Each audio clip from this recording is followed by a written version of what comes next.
As I said, tonight is our Nevins-Freeman Award. And I think everybody here knows Mary. And For better or for worse. not for worse. Not tonight. Mary is our Nevins-Freeman Award winner tonight. And I think it's long overdue. Well, thank you. Thank you. Mary holds a BA in history from St. Mary's College, probably hanging out with all the Notre Dame guys across the street, right? I tried. It's another story. It's a long story. She has a PhD from Loyola in Chicago.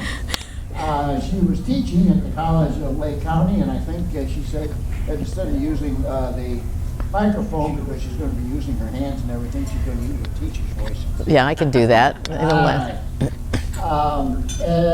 She is vice chair of, is that in charge of vice over there? Something like that. Something like vice chair. Board of Trustees of the American Battlefield Trust and a director of the State Historic Antietam Foundation. Not that she likes Antietam, but I No.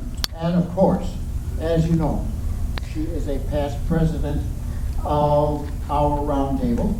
I think you either just preceded or just after me. I don't remember what it was. I think it was, I preceded you. I did. Your tour was right after mine, I think. We went to Shiloh after we went to Antietam in the early 90s. We did. Where it rained for 3.5 straight days, but who's Yeah, counting? You know, it's the way it is. What can I tell you? Yeah. It was kind of a wet tour. It was a great tour. But it was- I remember. Yeah, except the first day we had sunshine. Well, that was all. You can't have everything. Yeah. All right, without further ado, Mary, the podium is yours. If Thanks. you want the mic, there it is. Okay. If you don't, I'll lay it there. It's going to lay there probably. All Too much right, trouble to very carry hold the thing. Thanks, Kurt. Thanks, Betty.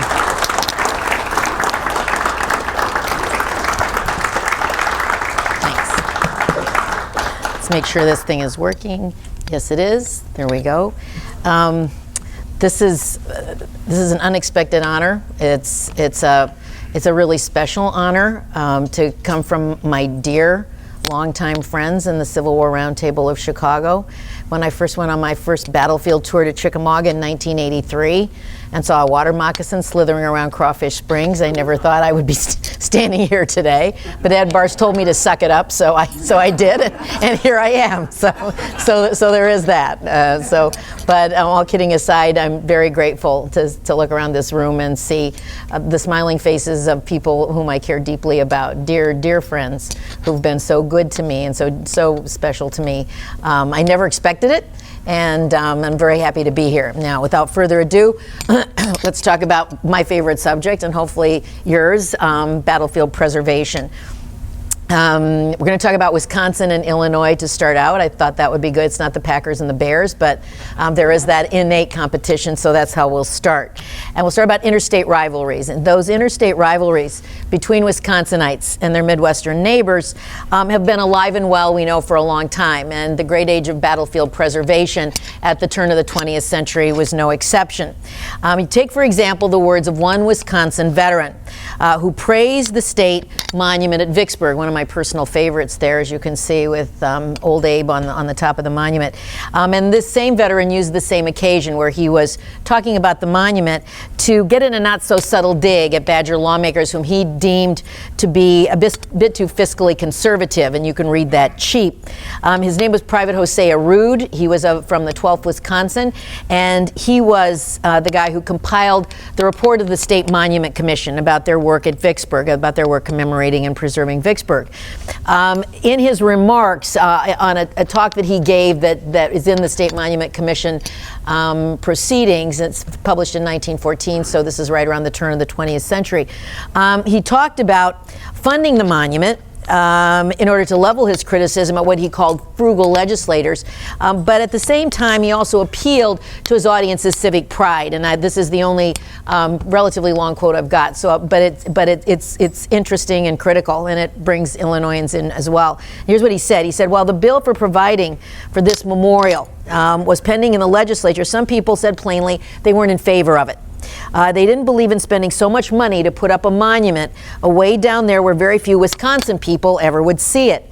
But such objections did not prevail. Now that we have our beautiful monument at Vicksburg, it's doubtful that anybody objects that it was erected. It would not be to the credit of our good state to have no memorial to our 9,075 soldiers in the siege of Vicksburg, while our neighboring states of Minnesota and Iowa and Illinois, as you can see that, we're all familiar with it, have dealt so generously with theirs. And it's exactly that kind of devotion to home and community as well as to country that actually drove the work of Civil War veterans, groups of veterans, as they remembered their experiences during the war and as they worked with the federal government to mark the battlefields of our first Civil War parks. Commemoration of the war, though, didn't start with the establishment of the very first Civil War parks in the 1890s. No, actually, the urge to memorialize and to preserve had its origins during the war years themselves. How and when? Specifically in the several instances of active duty soldiers like the men of William Hazen's brigade, who established this monument during the war soon after they fought at Stones River, soon after they fought at Murfreesboro. And they're not the only ones. There were active duty soldiers, Confederates actually, at First Manassas, who established a monument that has now disappeared. You can only see the base surrounded by poison ivy near a tree near the Stonewall Jackson Monument. So there are a few instances of active duty soldiers during the war commemorating and monumenting. Also, we see the establishment of national battlefield cemeteries during the war at Gettysburg and also at Antietam. This is another way in which the work to preserve and to memorialize starts during the war. And finally, we see that urge to memorialize happening during the war in precedent-setting efforts of private citizens to mark and commemorate Gettysburg as a Union shrine alone. Subsequently, though, over the decade and a half after Appomattox, commemorative activity on battlefields continued virtually without Southern participation, and this is not too surprising as the battlefields healed and changed.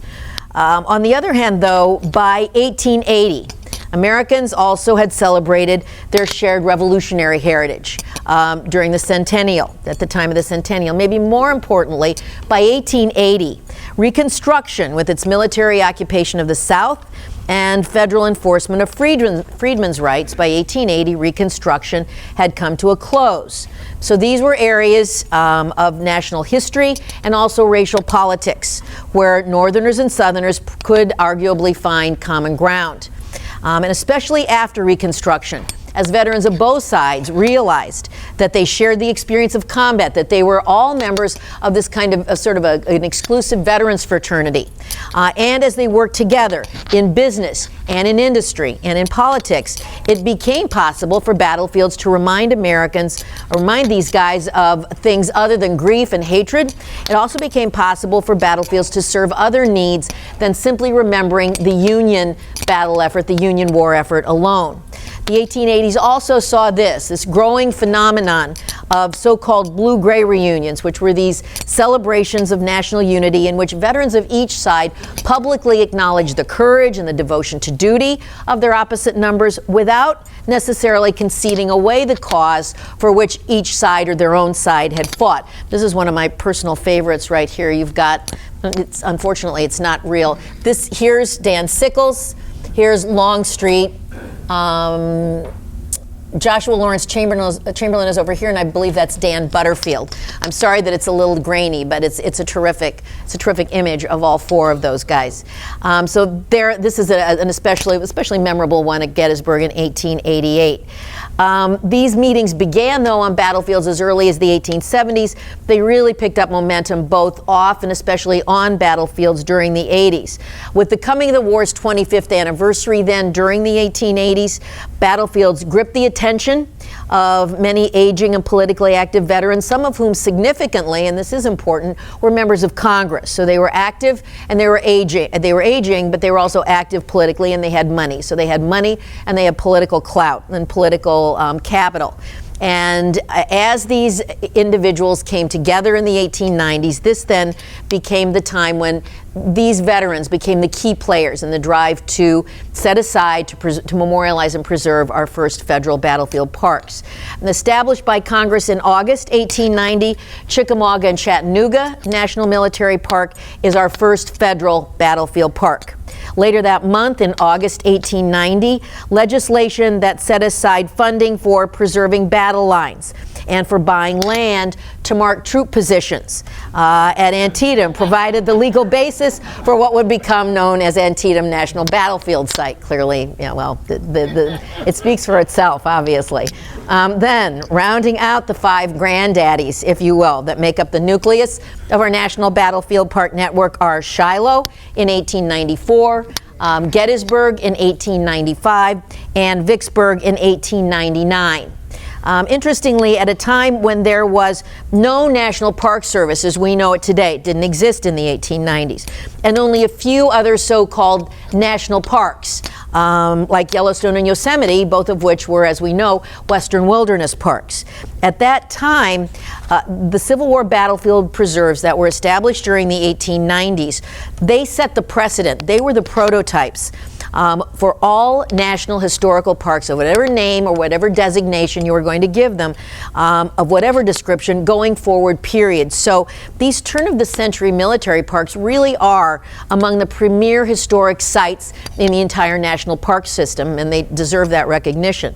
And that term military park deserves some consideration here, in part because it was a title that was meant to confer status by the men of the war generation who coined that phrase. Among them was this individual, Henry Van Ness Boynton of Ohio, the 35th Ohio, Horseshoe Ridge with George Thomas. He was also the godfather of the Chickamauga and Chattanooga National Military Park, and he was one of the originators of the whole idea, the concept of the National Military Park. Boynton and park supporters intended these lands that they set aside as lasting memorials to the great armies of North and South in which they'd fought. So in that sense, their goal here and their actions here were deeply personal, had deep personal meaning to these guys. On the other hand, though, there was a second purpose that was articulated by park advocates in their effort to win congressional approval, and that was the potential pragmatism, the usefulness of Civil War fields as outdoor classrooms for study by historians and especially for study by professional military, by professional soldiers. This second rationale was a matter of political expediency.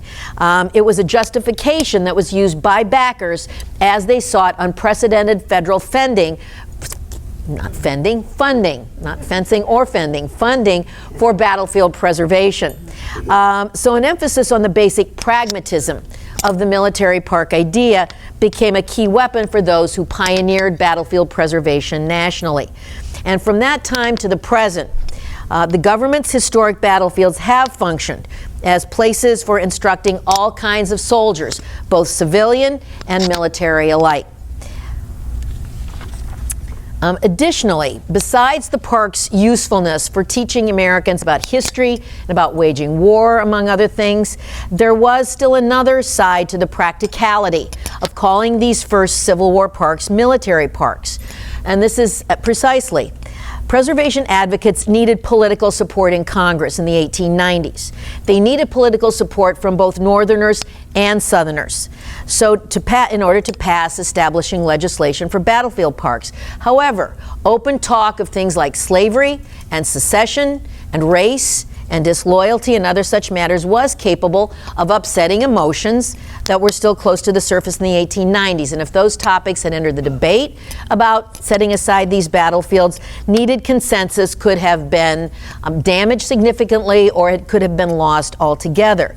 So what was the solution? The solution was to eliminate even the possibility of controversy by avoiding potentially inflammatory subjects altogether and emphasizing something about which there was no disagreement. And that was the courage and skill of American soldiers, regardless of which side they'd fought on. So the name National Military Park, with emphasis on the word military, was an innovation, an invention, I would argue, of the founding generation that highlighted the fighting ability of our soldiers. At the same time, it also represented an idea that was capable of uniting Americans in the 1890s rather than driving them apart.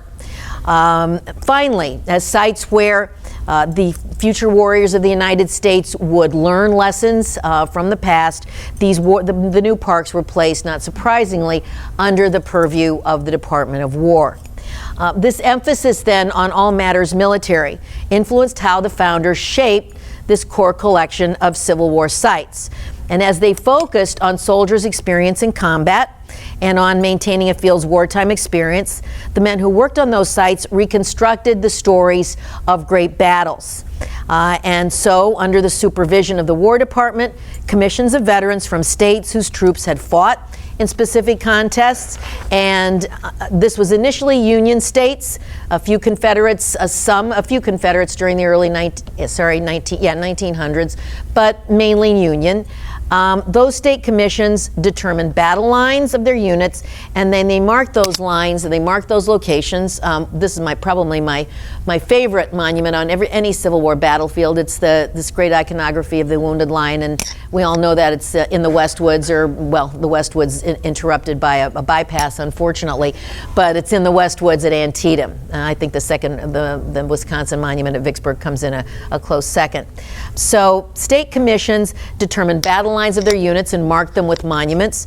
And at the same time, representatives of the Department of War, in the form of three-man commissions of Union and Confederate veterans, marked battery locations with condemned ordnance. We can see there on SD Lee Ridge near the Visitor Center, the current Visitor Center at Antietam.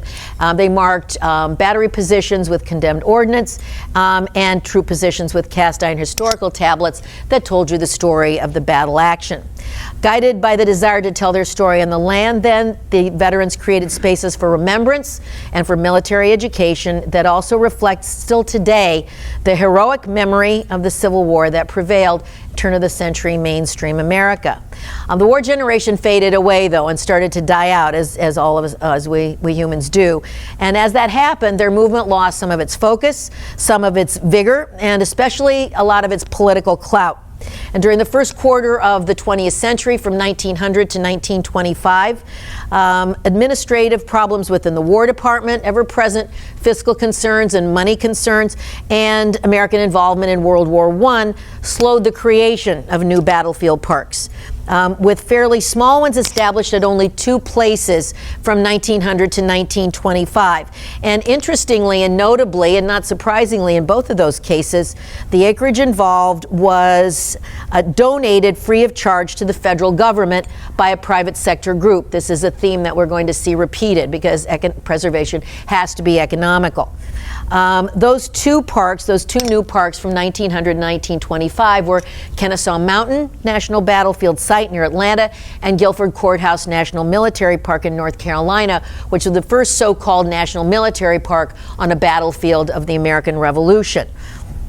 After the First World War and after the boys came home, you have this redirecting then of energy. You have this redirecting of energy toward domestic social issues and projects and domestic cultural issues and projects. And that time then sees really the first real movement toward establishing more parks of various names on sites of Civil War battles. And so during the period of the late 1920s into the early 1930s, you have Civil War-related parks of different names established at Petersburg, at Fredericksburg, Spotsylvania, at Stones River, at Fort Donelson, at Fort Pulaski, at Bryce's Crossroads, at Tupelo, and at Fort Stevens in Washington, D.C. And that's not all. You also have, at that same time, parks linked to other historic American wars emerge at that time as well, including Morristown, New Jersey, Moores Creek, North Carolina, Kings Mountain and Cowpen, South Carolina of the American Revolution, Fort McHenry, Maryland, 1925, the War of 1812, and even Fort Necessity in Pennsylvania of the French and Indian War.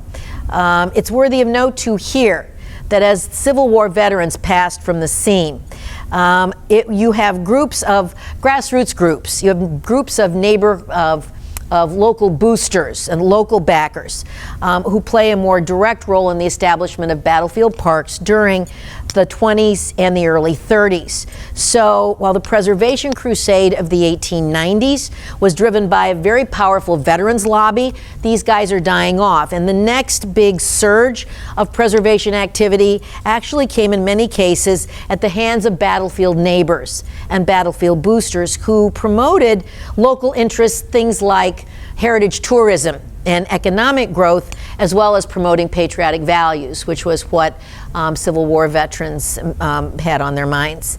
Another common feature of parks that were established during the 1920s and early 30s was prevailing use of the so-called Antietam Plan in shaping those fields. The plan was so named because it had been the model for land purchase and development of the battlefield at Antietam since its establishment in August 1890. Based on the principle of economical preservation, the Antietam Plan called for the government, as you can see here, to buy narrow strips of land that corresponded to battle lines and troop positions, and also gave access to visitors with the placement of tablets and markers and monuments on that land to tell the battle story. And this Bloody Lane, or the Sunken Road at Antietam, is really an excellent depiction of how the Antietam Plan actually works. Based on the belief that the area around Sharpsburg, Maryland would stay in agricultural use indefinitely, thus eliminating the need for government purchase of large tracts of land at Antietam. And admittedly, these guys were Monday morning quarterbacking. They did not have benefit of, we have the benefit of hindsight. They did not know. The Antietam method of limited land acquisition appeared to be the best of all possible things to a variety of different people. It appeared to be the best way to mark a battlefield, open it to visitors, save money, and preserve an important historic site all at the same time. By contrast, the other four parks that were set aside with Antietam during the 1890s featured expansive tracts of land. And that's due in large part to the organized and politically influential and veteran-led lobbies that pressed hard for government ownership of big pieces of land, big parcels of land at Chickamauga, which was established in its establishing legislation. It calls for a park of potentially 7,600 acres. And today it's about that big, actually. Big parcels at Chickamauga, at Shiloh, at Gettysburg, and to a lesser extent at Vicksburg. But as the old soldiers passed from the scene, it was the Antietam Plan, featuring the acquisition of ribbons of land that embraced battle lines and provided access. That Antietam Plan was going to be the preferred way to mark and preserve historic military sites at the federal level, and it stayed that way from then until now. After the turn of the century, with very few exceptions, and Pea Ridge and Wilson's Creek at the time of the centennial are among them, after the turn of the 20th century, with very few exceptions, nationally preserved battlefields followed the precedent of commemoration and minimal land acquisition that was followed at Antietam.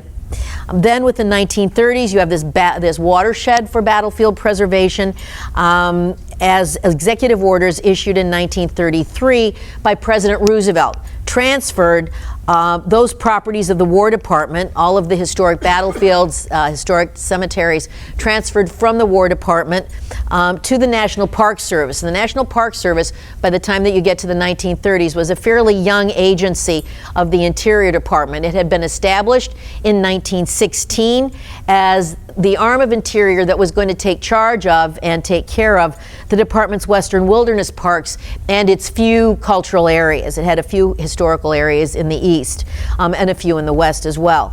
By the early 30s, however, the Park Service remained something of an underfunded stepchild within the larger bureaucracy of the Interior Department.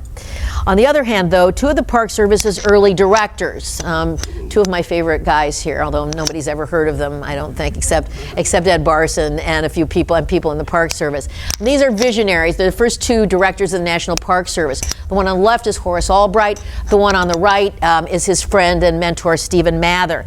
And these two individuals, for a long time, had insisted that with their agency's experience in park administration and in popular education, the National Park Service was the logical steward of the War Department's cultural properties, like its historic military parks, like its Civil War battlefields. Now, the United States Army of the 1920s and the 1930s certainly was interested in its heritage. Nobody was casting aspersions on the U.S. Army.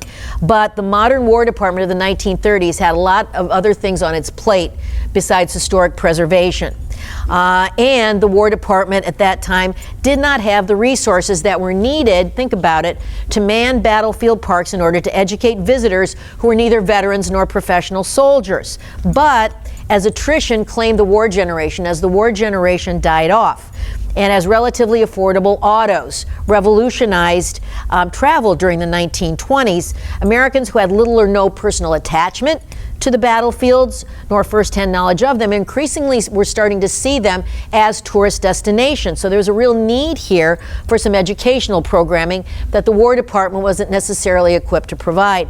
Additionally, pragmatists like Mather and Albright also recognized that the National Park Service, if it owned battlefield parks, all of which were in the densely populated eastern United States, that had the potential to raise the Park Service's profile, also to expand its political base. So they asked themselves, rhetorically, clearly, who better to introduce these sites to the visiting public than an agency that had been developing interpretive programs virtually since the time it was born.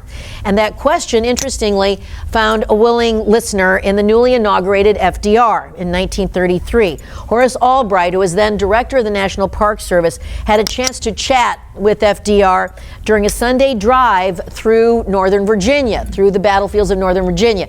They hit the Skyline Drive, obviously. They also hit 1st and 2nd Manassas, and this was in April of 1933. Albright had wanted to make this change for a long time, and so he'd paved the way. So he was acting with the foreknowledge of War Department officials, with the Secretary of the Interior. So he broached the subject to FDR about this possible change of the War Department's historic military sites and other properties, including its cemeteries, to the National Park Service. The president liked the idea. He thought it was a common sense, I think those are his words, common sense kind of fix of the federal bureaucracy. So he mandated the change. Executive orders went out in the summer of 1933, and those executive orders moved the War Department's Civil War battlefields, cemeteries, smaller related properties, as well as other sites linked to American wars, to the National Park Service from the War Department. With that transfer, then, the National Park Service, which already was known as the steward of Western wilderness parks, everybody knew that that's what it was. But at that point in 1933, the National Park Service then moves into a leadership position of the entire national historic preservation movement, with the extension of its authority over about 50 historical properties in the eastern United States. Then, of greatest immediate benefit, we're in 1933, so I think you can guess what comes next. Of greatest immediate benefit to the expanded national park system was the birth of the New Deal. Starting in 1933 through 1940, programs like the Works Progress Administration, the Public Works Administration offered significant support to the expanded national park system, but the Civilian Conservation Corps, the CCC, really was the main driver of the Park Service's Depression-era programming. All three of those agencies, the WPA, the PWA, and the CCC, improved infrastructure. They built visitor accommodations in national battlefield parks. But again, over its 9-year lifespan, it was really the CCC that especially was critical to the evolution of the National Park Service's educational programming in its history parks. Besides doing basic conservation, basic land maintenance, as the CCC did at its Western Wilderness Parks and its scenic parks, the Park Service worked in battlefield areas like Chancellorsville and Fredericksburg, also Shiloh, also Saratoga, where they excavated artifacts, they restored historic structures. Some of them even provided guide service, and they did that under the supervision of National Park Service, of historians that were employed by the National Park Service using CCC funding. So the human and material resources that were provided by President Roosevelt's different alphabet agencies were real lifesavers as the Park Service's rapidly expanding history function assumed huge new responsibilities in historic site management and also interpretation for the visiting public. American involvement in World War II, not surprisingly, then sees the New Deal funding and the New Deal resources for the Park Service dry up completely. Social programming at home obviously took a backseat to the war effort. Then you have the persistence of low funding levels after World War II. Some people would argue that never came back, although of late there have been some encouraging signs. But so as you move into the post-World War II period, you do have this continuation of very low funding levels. You also have issues that are going to crop up, that have been cropping up even as early as the early 1940s. This is where we get into more modern issues as in terms of development pressure.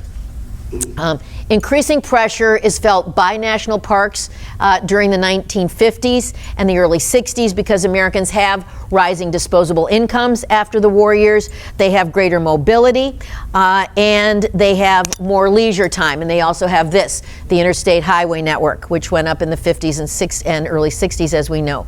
And they're looking for more destinations. They're looking for tourist destinations. And the timing was impeccable at that point because Americans love their cars and drivers are voters as well. Also, there were two landmark anniversaries to anticipate as you move through the 50s and toward the 60s. And those things converged. The demand of Americans for tourist destinations, the fact that they wanted to travel and they liked to travel, plus the fact that the National Park Service was going to celebrate its 50th birthday in 1956, and the National Civil War Parks were going to be celebrating the centennial of 1961 to 1965. So all of those factors converged to make politicians especially receptive to a National Park Service initiated or proposed initiative called Mission 66. What was Mission 66? Mission 66 was a 10-year visitor-focused, development-intensive program that was instituted in 1956 to rehab the national parks after the neglect of the war years, to get them ready for the 50th birthday of the National Park Service, and to get the Civil War parks specifically ready for the centennial of 61 to 65. When all was said and done, Mission 66 came to a close in the mid-60s. Congress had authorized over $1 billion in spending, and a lot of the physical and interpretive features that we take for granted today in Civil War parks were actually in place by the time that Mission 66 came to an end in the mid-60s. What kind of features?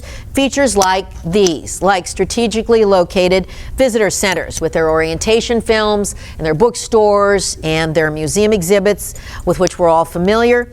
At sites like Antietam, Gettysburg, and also Petersburg. We know that the Mission 66 Visitor Center at Gettysburg is no longer there, and it's a good thing that it's gone because it had no business being at the apex of Pickett's charge. That shouldn't have been there. Don't get me started on the one at Antietam because they're spending $1 jillion. It should be down in someplace else, but I digress. So at any rate, but these are, and Mission 66, just as a brief digression, it was all about tourists and their cars and making these parks special for the visiting public. So where do you put these visitor centers? You put them on the most prominent feature on the entire battlefield. So they put the Antietam Visitor Center on S.D. Lee Ridge, where all of Lee's guns were, and they put the Gettysburg one. Where did they put it? There at the angle where Pickett's charge broke. That one's gone, and good riddance, I say. And the new one isn't half bad. The Petersburg one is something a little bit different, and it's actually pretty well situated because it's kind of it's camouflaged in the ground. But again, I digress. The other thing that you see, that you still see, and these are throwbacks to Mission 66, are these wayside exhibits. I think all of them have seen them and read them in national military parks, and many of these, this one at Fredericksburg and Spotsylvania, many of these are throwbacks to Mission 66. I'm not sure that these are Mission 60, they may be. They look like something a little more modern, but you get the picture, you get the idea. The post-war period, besides witnessing these kinds of I won't say advantages, but seeing this kind of help to visitors. The post-World War II period also sees what we witness today, and it's the beginning of what we witness today in terms of battlefield preservation, and that's development. And there were development threats started even as early as the 1940s, maybe in the immediate aftermath of the Second World War, because you have intrusive residential and commercial and industrial development moving inexorably into then rural and essentially isolated locations. During the late 1940s, Park Service personnel at Gettysburg and at Fort Donelson noted creeping development on privately held land next to park borders. Land that usually was significant in its own right. The veterans, the Congress that established the boundaries, even the veterans who established the boundaries, obviously did not take all of the battle action into the congressionally mandated boundaries of battlefield parks. This is a problem, this creeping development, that threatened each site's integrity, its wholeness in telling the story. Another issue were the intrusion into historic view sheds. And we've seen that in many of the battlefield parks that we've gone to. You can stand in a battlefield and you don't necessarily want to be looking at residential development or at commercial development as you're staring off at a mountain that figured well in the battle. During the mid-50s, you have this. You have the possibility of a housing development at the Piper Farm in the middle of Antietam Battlefield. And this is what points out the real problems that face the modern managers of these strip-type battlefield parks that were shaped using the Antietam Plan. And that was the issue of so-called in-holdings. And we know what in-holdings are these private tract lands, pieces of privately held land inside of the congressionally mandated boundaries of battlefield parks over which Congress has absolutely no control. In view of all these pressures, though, Congress's longtime reluctance to fund the acquisition of battlefield land directly continued. And as Civil War parks lost their place in the sun with the end of Mission 66, and the anniversary observance, rising real estate prices plus tight federal purse strings did not bode well for the Park Service's ability to take a proactive approach to development threats near its military parks. At the same time that Mission 66 and the Centennial ended, history also has the story of great men and events, and this is the longtime definition of which. Civil War fields were a prime example, as that definition of history was under review in the 60s and 70s in the late 60s and on into the 70s, as this is against the backdrop of the civil rights movement, which spotlighted minorities, spotlighted other neglected actors in American history. And as unrest linked to the civil rights movement, as well as Vietnam-era anti-war protests played out in cities all over the United States, the fact that the largest number of cultural holdings in the national park system were battlefields, that fact generated questions about the issue of balance in the national park system and about the relevance of Park Service sites to urban Americans. So areas associated with military history were de-emphasized throughout the late 1960s and into the 1970s, even as federal funding to buy battlefield land continued to dry up. The fiscally conservative 70s then saw the addition of just one Civil War park to the National Park Network, and that was Monocacy in Maryland. It was added to the system, interestingly and maybe not surprisingly, in the bicentennial year itself, 1976. And against that relatively unfavorable backdrop of the 70s, we have one of the most prominent fiascos in terms of intrusive development encroaching on battlefields generally and on Civil War sites specifically. This is a real case study, if you will, and it is the late and unlamented National Gettysburg Battlefield Tower, Inc., providing a solid example of one of the most pressing threats confronting modern preservationists. This observation tower for tourists opened in 1974 on private land at the foot of Cemetery Hill. It was 300 feet high, and so it dominated the surrounding landscape. I'm sure many of us remember, not fondly, the National Gettysburg Battlefield Tower, Inc. Prior to construction, the National Park Service, which obviously was working from a position of weakness, they had no control over what Thomas Ottenstein, the developer, was going to do. They actually negotiated with the developer, with Ottenstein, to try and moderate the tower's impact. Clearly, they met with very little success. The Commonwealth of Pennsylvania sued in court. to try to, with the backing mainly of local preservationists, environmentalists. They got nowhere. They lost everywhere. Grassroots opposition, interestingly, on a national level, never materialized either. And so the tower happened. We all know, though, hopefully, that it went down 26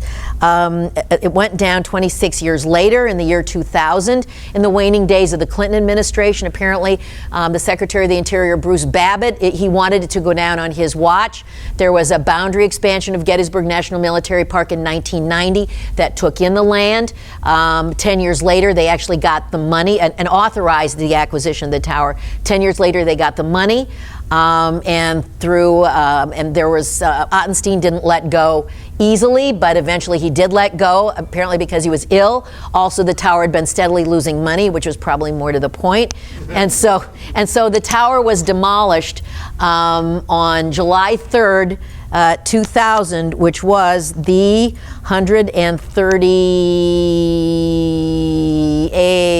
somebody help me, the 137th anniversary, thank you, of Pickett's charge. This is why I do history and not math, so there you go. At any rate, so that's that. 10 years later, 1984, what a difference a decade makes. 10 years after the tower opened in 1974, another dispute involving the commercial development of significant land next to another major Civil War park began to evolve, but with a very different outcome than the one at Gettysburg. What started in 1984 as a proposal by an East Coast developer named John Till, Till was his nickname, Hazel, to build a shopping mall on 500 plus acres of historically sensitive land, the so-called Stewart's Hill Tract, next to the border of Manassas National Battlefield Park in Northern Virginia. That proposal of Till Hazel eventually drew nationwide attention as well as broad condemnation. It climaxed in late 1988, interestingly 34 years ago today, November 11th, 1988, when President Ronald Reagan signed a law that authorized federal taking of the entire so-called Williams Center property, and that property's subsequent addition to Manassas National Battlefield Park. So the question is, how is this particular success story possible?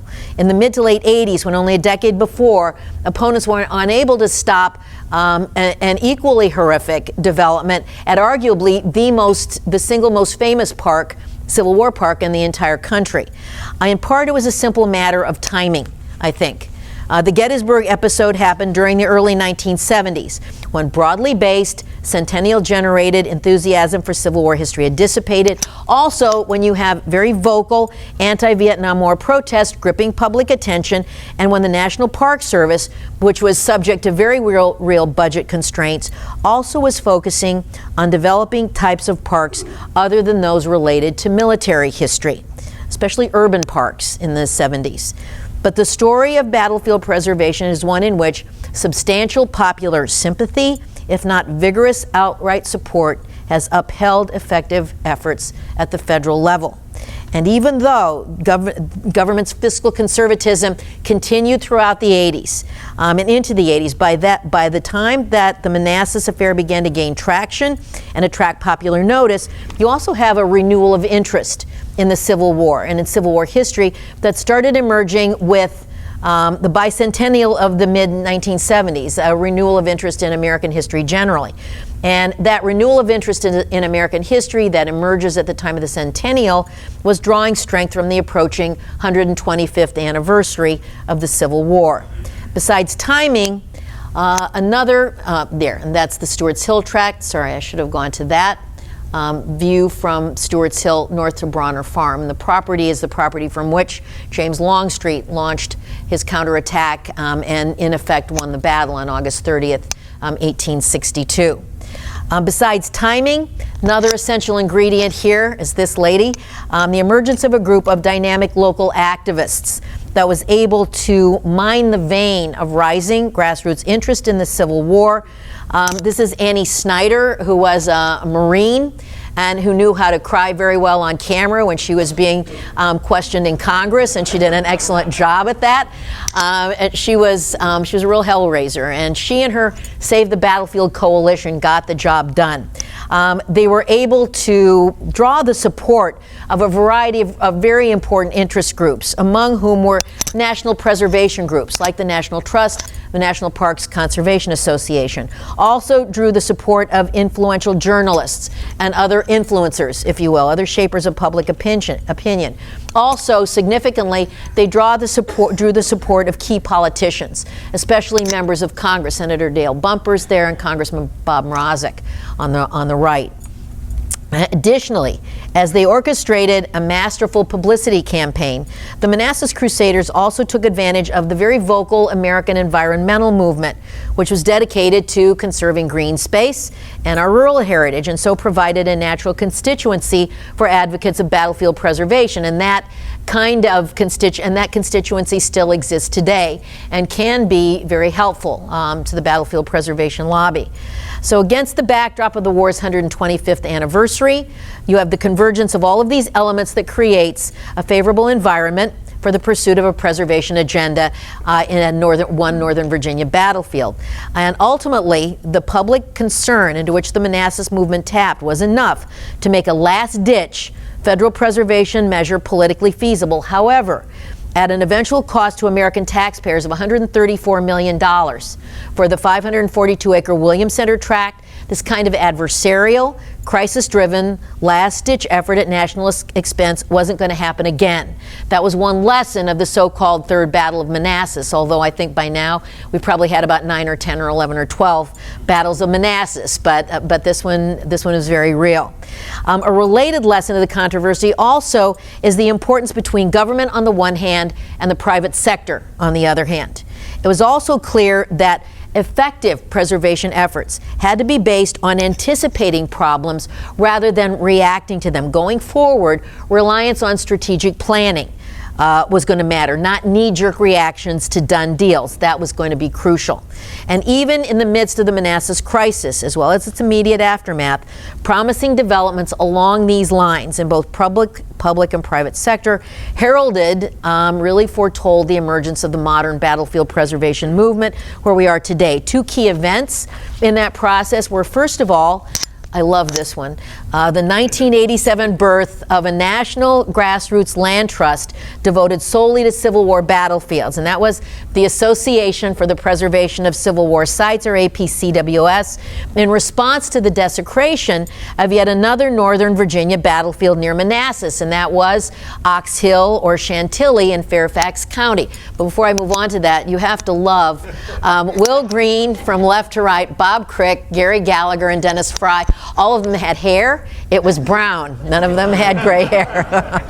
So this is probably one of my personal favorites. There they are in a late 1990s APCWS conference. And so the APCWS is born, and there's the Chantilly Battlefield Association, some other key battlefield preservationists. I did not know Ed Wenzel. I knew Brian Pohanka. We all knew him. He actually talked to our roundtable about his work at the Little Bighorn during the 1990s, a fine gentleman and a wonderful scholar. And Bud Hall, who continues to haunt, ask Bill Hupp and Rob Girardi, who continues to haunt Brandy Station. But they got the job done. And so APCWS forms in response to this desecration. Another key event that helped pave the way to the emergence of the modern battlefield preservation movement was passage of an important law. And that was the Civil War Site Study Act of 1990. And it led to the first comprehensive study since the 1920s of America's Civil War fields, their battles' historical significance, and threats to their integrity. As a direct response to the federal intervention at Manassas, the Civil War Site Study Act authorized the formation of a national commission, a group of historians and other experts to carry out the study that we just named, the Civil War Site Study Act of 1990, and then to comment to Congress and to advise Congress and to inform Congress about preserving and interpreting the sites. In addition to this legislative action, the creation in 1991 of the American Battlefield Protection Program, or ABPP, within the National Park Service was Interior Secretary Manuel Lujan's way of providing the staff support that would be needed by the Civil War Sites Advisory Commission in order to complete its study that was called for in the Civil War Site Study Act of 1990. There's Manuel Lujan. And I think his daughter is serving in Congress yet today from New Mexico, New Mexican. 5 years later then, in 1996, Congress officially authorized the American Battlefield Protection Program in law and expanded it somewhat. And at the same time, this same law, 1996 law that created that provided statutory backing for the American Battlefield Protection Program. It was established by Lujan as, obviously, Secretary of the Interior. It was an executive action then, but it needed to be established in statute, so Congress establishes it in 1996. Reauthorizations have followed periodically from then until now. At the same time, this law of 1996 also authorized grants, federal grants or other types of financial aid to the Park Service's existing and future preservation partners. Since the Commission actually, at any rate, once the Commission actually issued its report in 1993, ABPP's long-term mission at that point became helping state and local governments and private groups like membership organizations and foundations to carry out projects that were aimed at preserving and interpreting battlefield land. And although ABPP today engages in a variety of activities to fulfill its mandate, arguably the most well-known of those activities is its annual competitive grants program, which encourages investment in historic battlefield preservation by providing matching federal grants on a dollar-for-dollar basis to private sector entities and to public entities on local, state, even national level. What's more, the visionary Secretary Lujan knew very well, he knew that big-time federal funding for land acquisition was never going to happen. So he decided on the establishment of a private foundation to help finance the preservation of the vast battlefield acreage that was at greatest risk, with an eventual focus on the 50 Priority 1 sites designated in the Civil War Site Study Act. So in mid-1991, the creation of the so-called Civil War Battlefield Foundation was announced by Secretary Lujan. It had an initial goal to be raised through corporate fundraising of $100 million. By the year 2000, that goal soon was adjusted publicly to $200 million. Early the following year, then, Congress passed the Civil War Battlefield Commemorative Coin Act of 1992, which authorized the sale of commemorative $5, $1, and 50-cent pieces. The money so raised through a surcharge on each coin were going to be used for preserving threatened battlefield land, and they were going to be used by that so-called Civil War Battlefield Foundation, which was renamed the Civil War Trust in mid-1992. So that's the genesis of the original Civil War Trust. In the end, not too surprisingly, neither funding from corporations nor from the sale of commemorative coins ever really materialized to any significant extent.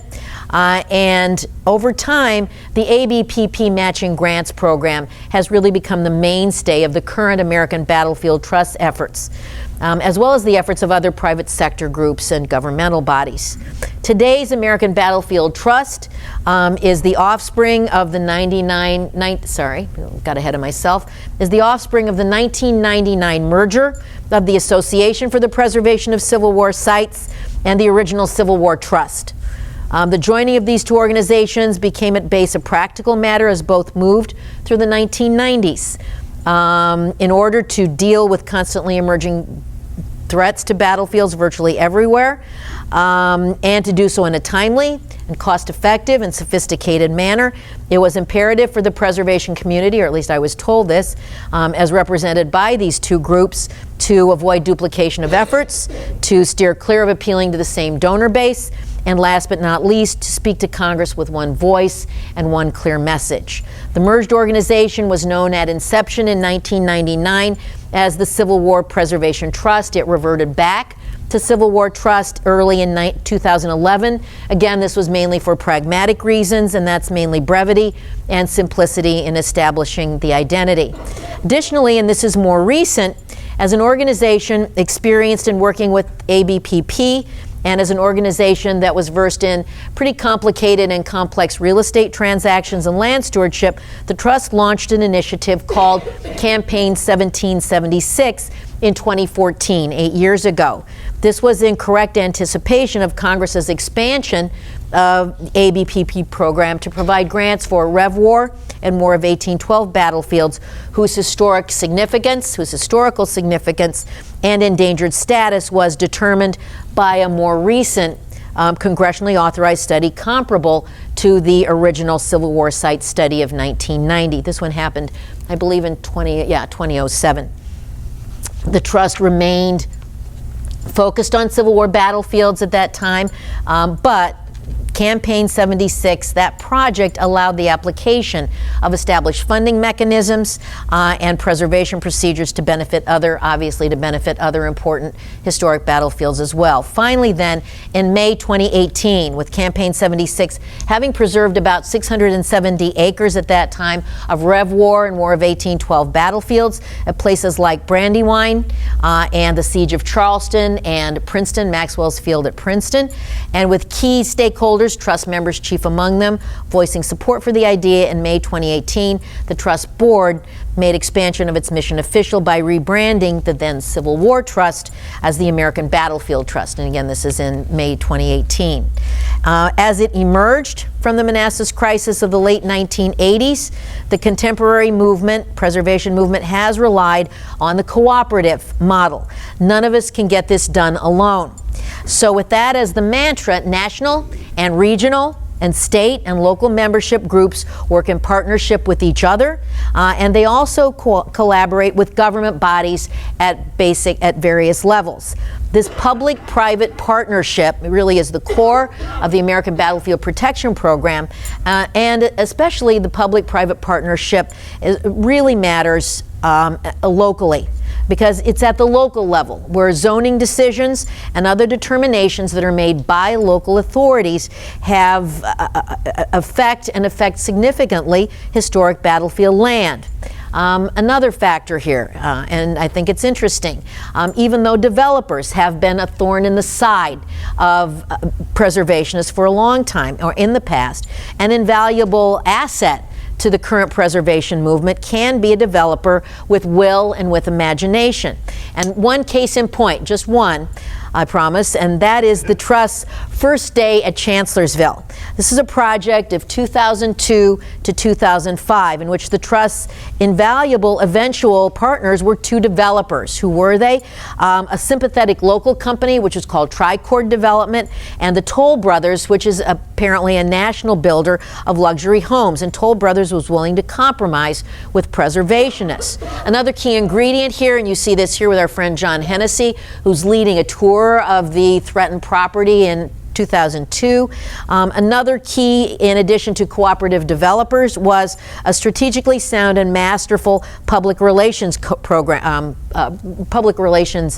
campaign that focused on so-called smart development, and that generated a lot of political cover for local officials who were willing to favor that smart development with its preservation component.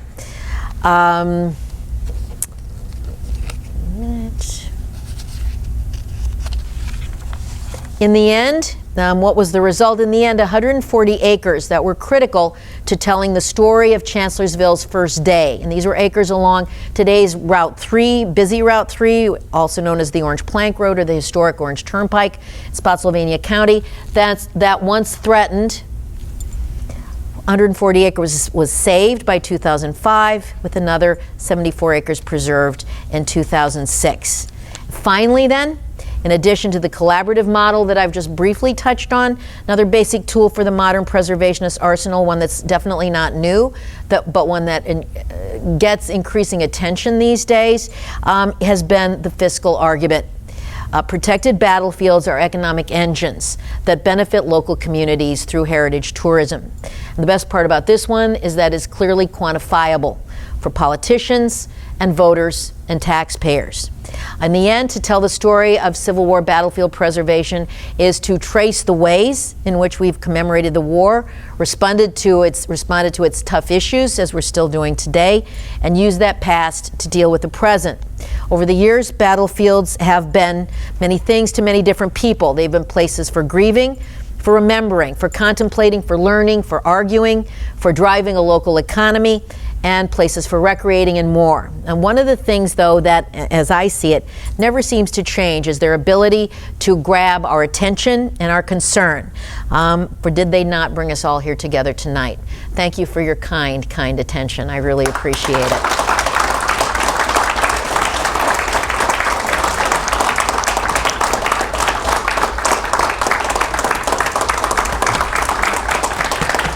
Thank you for being good marathon listeners. I really thank you. I really appreciate it. Thank you so much. You can all go home now. It's all good. And I'm very appreciative for all of you being here. Thank you again so much.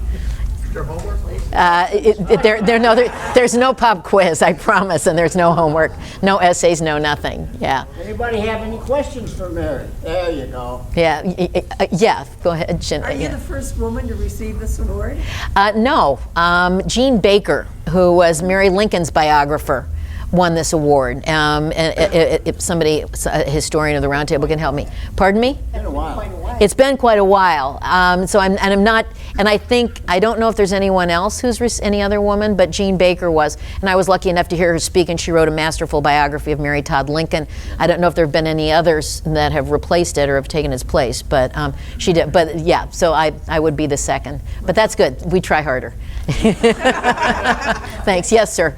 You know, tough question for you, but you mentioned in the assessment of battlefield preservation that Sure. the 1960s, 70s, look at the demographic, okay? Consider what's happening in society today. Sure. Cultures destroy monuments, right? That's revisionist history. What's your forecast for battlefield preservation? What's your forecast? What's the future look like? And what do we do to get a different demographic attending Civil War Roundtable too? Well, I have no response to that question. This is a question that comes up in this roundtable. It's a question that's come up in the American Battlefield Trust that we've talked about. I mean, all of us are aging. And when that crack I made about gray hair, mine's hidden. And only my hairdresser knows for sure. But your point's well taken. And I think that, I see promise in some of the things, some of the things that we're able to do at the Trust. We have like a youth leadership team. We get teenagers together to do projects, and they're very enthusiastic about it. These are 16 and 17-year-olds who don't think history is boring. We have fine teachers, who come to our Teacher Institute, and they are carrying the message out to their students who are very enthusiastic as well. So I think that it's up to us to send that message out there with our own families. As far as what schools do and how they teach, there are other teachers here, and we do the best we can.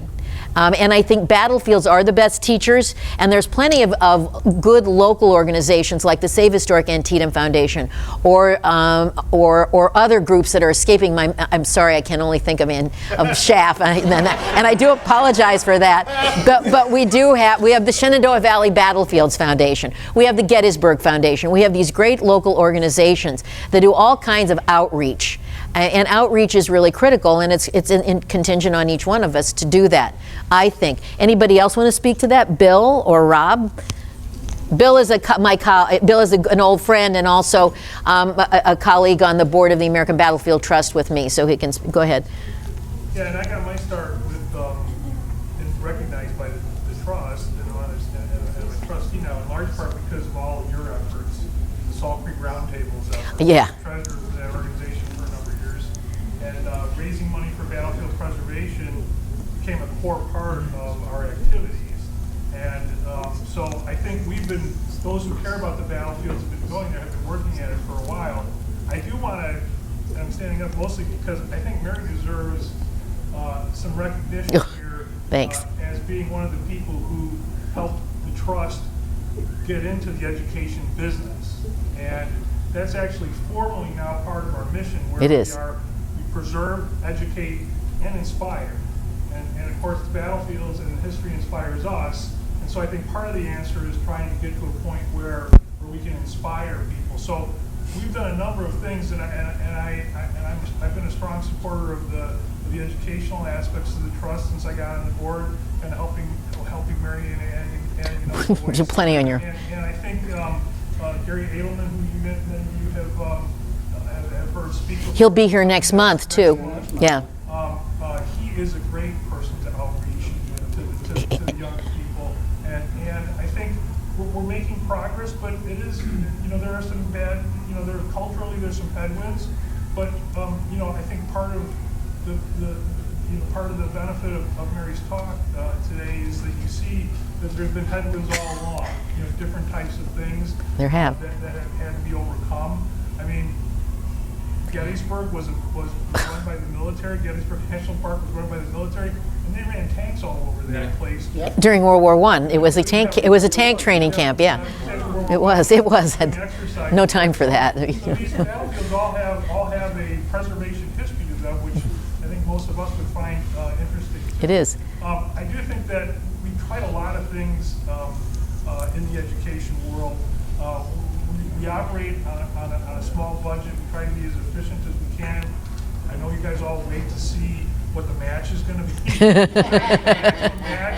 And David Duncan is quite aware of that and always tries to make that happen at least a couple of times during the fourth quarter when everybody's thinking about their charitable contributions at the year end. And I think that the two things that I would bring up that have been extremely successful and continue to be successful are, number one, the N4 videos that we do.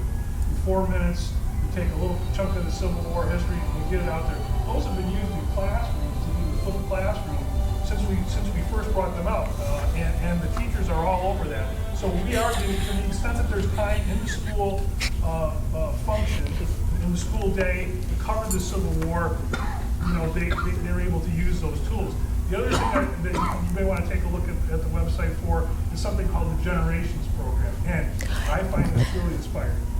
It's a program where, and again, unfortunately we don't get to participate in it directly here, but if you want to do this, if you can do this, look into it and try to hook up with this. This is where a grandparent or a parent or an uncle or anybody can take a younger child to a battlefield and have an on-battlefield experience.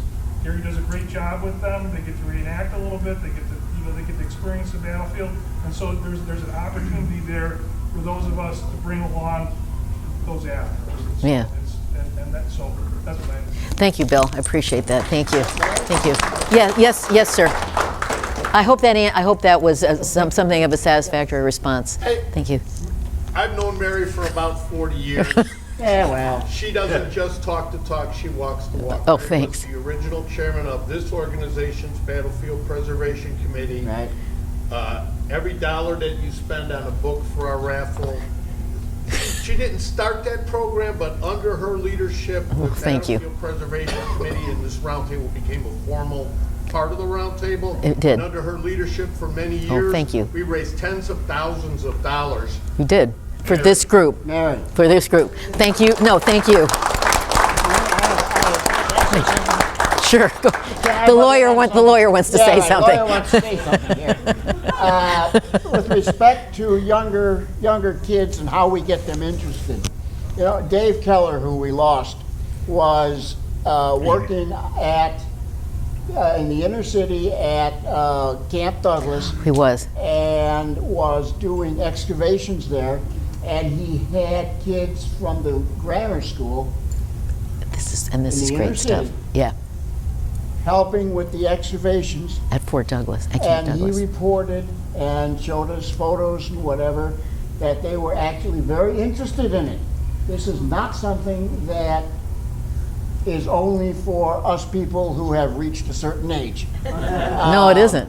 The issue that we have is how we reach these kids and people who are younger, and I don't know the answer to that, but they are there. Well, that hands-on kind of experience matters, Yes, and it does. better we can do it, and the more we can do with that, the better off we're all going to be. Yes, and but we need to reach them if we're going to bring them into this organization.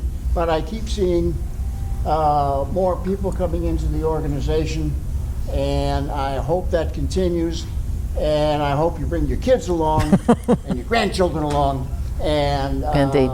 you know, let's We'll see get it if done. we can reach out to the. We'll do our but- best. But I just, you know, the thought of Dave Keller and the kids doing the archaeological work And that's the deal. is what struck me while you guys were talking about that. Well, and you're So absolutely that's why right. I wanted to butt in. I'm very grateful that you did, because that's right on point. It really is. Thank you again for everybody. It's Okay, any good. other questions? for No, Mary? I think it's time for everybody to go home and go to bed. So Oh, let's let them go home and go to bed. Not yet.